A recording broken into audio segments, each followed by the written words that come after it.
Hello everyone, my name is Tyler Bashan, and today we are going to be going over the unused content of the very popular FNAF fan game known as One Night of Flumties.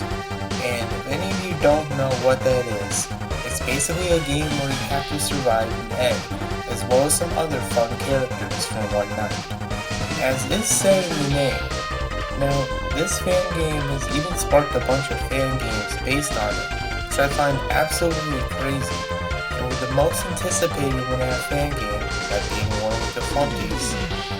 Now, if you didn't already know, a few months ago I went over the lost media surrounding one of the Flumpties before it was canned by JonoChrome. And with the full release of the fan-made one being just around the corner here, I feel it is the perfect time to go over the unused content surrounding these games. Before we begin, I would like to mention that I will be getting most of my information from JonoChrome's developer commentary video on ONAF 1, where he tells us about the development process of the game. So without further ado, go grab your eggs and toilet paper, scramble that like button, and let's dive into some ONAF unused content. To start things off, we will be going back to January 28, 2015. The first initial release of One Night of Flumties. Now, the game is pretty similar as it is in the remastered version, which is the one we have now, except for a few differences, that being the lack of poppable objects. Pretty glad those were added. There was no hard-boiled mode, as well as no empty-bempty, as it wasn't added until the 2020 remaster update to the game. But the craziest and most memorable aspects of this build is that it has several pop culture references to various properties, which you can see from this early screenshot right here. You can tell it looks pretty different to what it does now. You got everything, to a bottle of Gatorade, a Winnie the Pooh doll cut in half that has its intestines spilling out of him somehow, a decapitated Dr. Mario head, and this monkey plushie, which I have no idea where it originates from, but I guess it's copyrighted. There's also a poster of Ronald McDonald, and there's also something very interesting about this specific poster, which we'll come back to later.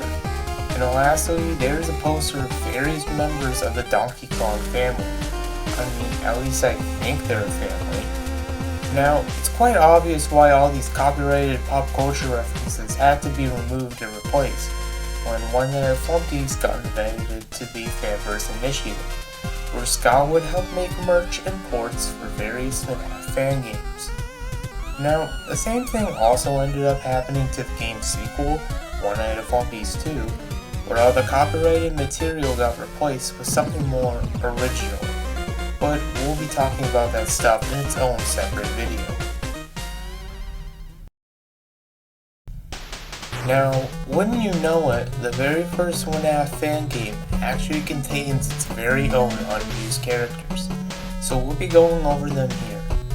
First up, we got a man, who is an early version of the Beaver character that we all know and love. Now, I'm not entirely sure what this man was supposed to look like, but apparently he was supposed to function the same way as the Beaver that we have in the final.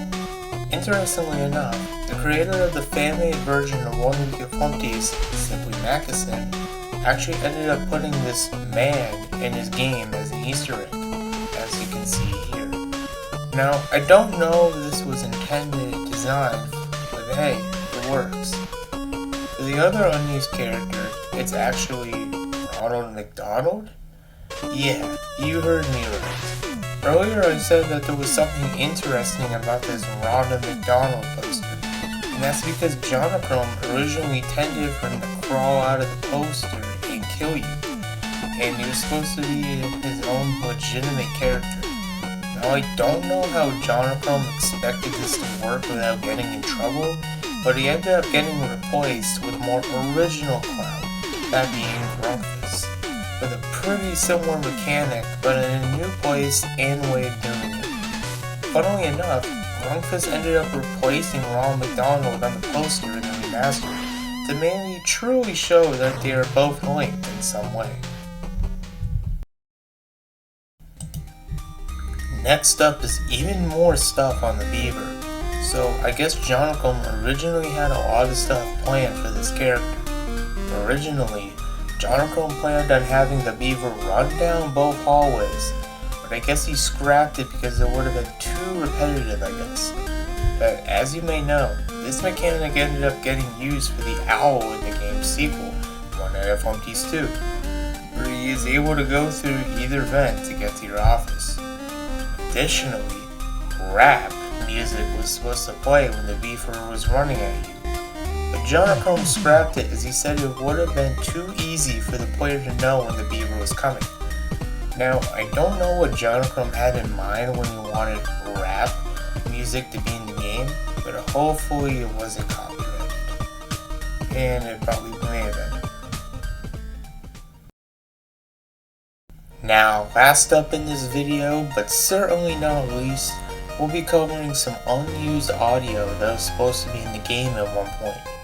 Now first up we got JonoChrome's friend Jake, also known as Metroidman347, who was originally planning to make a phone call saying he was Jake from State Farm sometime during the middle of the night, as stated by JonoChrome. Now, the reason as to why this got removed is because JonoChrome stated that adding this random event would have detracted from the mood of the game. And yeah, he is certainly right about that, as I imagine it would have been pretty weird and random to get this call while you were defending against a bunch of creatures trying to kill you. And finally, saving probably best for last, is bringing up the Grumpus poster again.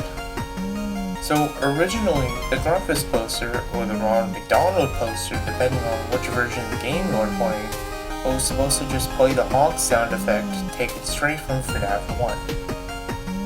But JonoChrome decided that he wanted something more original, so he created his own honk sound effect to adjust his voice. And I gotta say, I'm glad JonoChrome went with this, as it really shows that sense of humor and non-seriousness aspects that the ONAF games have. Anyways guys, I hope you all enjoyed watching this video. Now I do plan on coming back to the unused content of ONAF, as I'll be covering ONAF Flumty's 2 as well as ONAF Flumty's 3. This has been a lot of fun, and let me know what you think of all of this down in the comments. Anyways, I hope you all enjoyed, and I'll see you next time.